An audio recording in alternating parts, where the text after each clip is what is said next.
पारगाव टेकवडे आमच्या ह्या अजब गावची गजबच तारा झालेली आहे. आमच्या गावात आता लग्नासाठी कोणी पोरीच देत नाही आणि एखाद्याला लईच खाज असेल तर त्यांनी घरजावई बनून दुसऱ्या गावात निघून जायचं.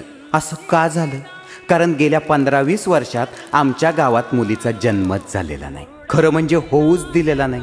अहो साक्षात रखमाई सुद्धा रुसून गाव सोडून निघून गेली. त्यामुळे सगळे तसेच आहेत बिन लग्नाचे. एक सेल्फी मारू का? जुळ येत बर का. एक आईवर गेलाय आणि एक काकांवर. हे पोरा काय बिअर प्याला? तुम्हाला तर माहिती आहे तो बायकांना लाजतो. आता बायका हा काही लाजण्याचा विषय आहे का? आणि तेवढ्यात गावात एक मुलगी आली.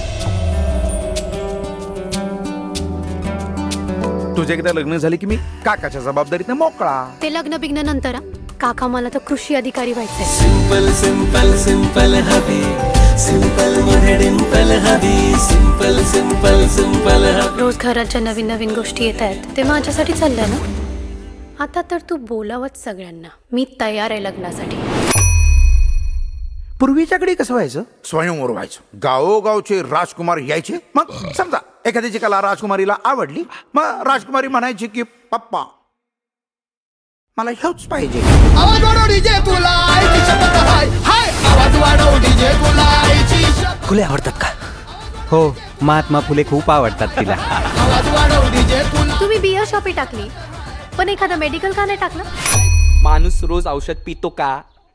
नाही पित, पण दारू रोज पितो. शेती म्हणजे माती असं बापजाद्यांनी सांगितल्यावर त्यांनी तरी काय करायचं? तुम्हाला ना बाईबद्दल रिस्पेक्ट ना जमिनीबद्दल रिस्पेक्ट.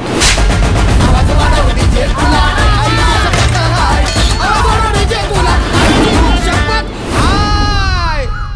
शाळेचं नाव आठवते काय? सेंट टॅम्स. काय 10 टॅम? सेंट टॅम्स संत तांबडे बाबा विद्यालय.